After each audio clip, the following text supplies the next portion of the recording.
ของเกี่ยวและค่อนตีสบายดีพี่น้องลาวทุกทวนหน้าข้าพเจ้าบ่อยากให้พวกท่านเชื่อในลัทธิคอมมิวนิสต์แบบงมงวยบ่ฮู้ความหมายหยังหมดโดยเฉพาะแม่นความหมายทุงสีแดงมีรูปเกี่ยวกับไม้ค่อนตีแม่นแต่พรรครัฐเองก็บ่ฮู้ความหรือฮู้อยู่แต่บ่ปฏิบัติตาม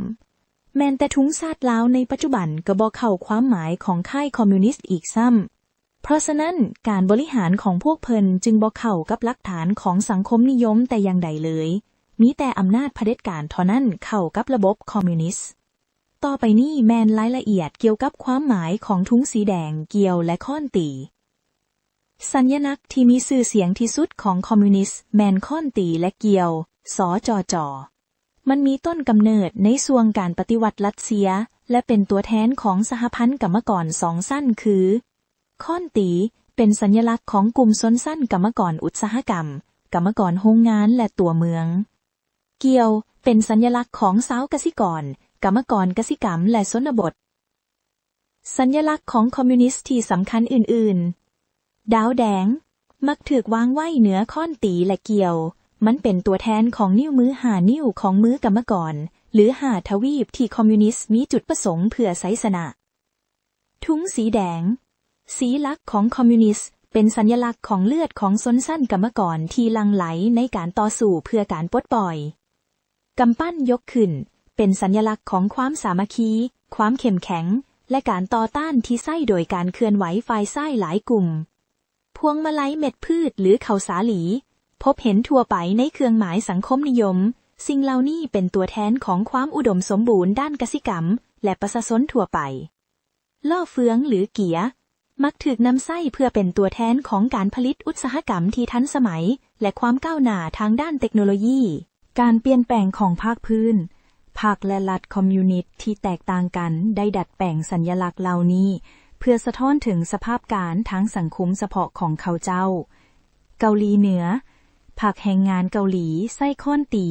เกี่ยวและแปลงเขียนด้วยมือแบบดั้งเดิมเพื่อเป็นตัวแทนของกรรมกรชาวกสิกรและปัญญาชน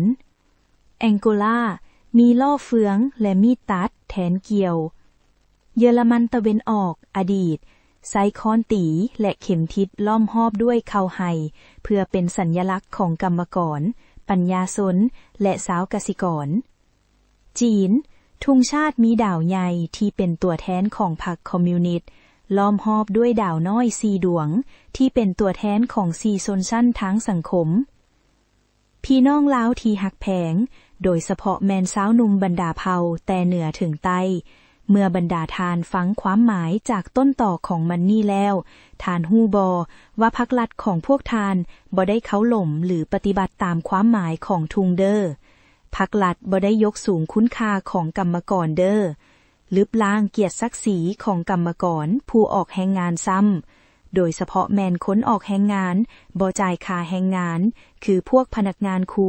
พนักงานหมอและอื่นๆการเก็บเกณฑ์คนมาออกแรงงานก็แปลว่ากินแรงงานประชาชน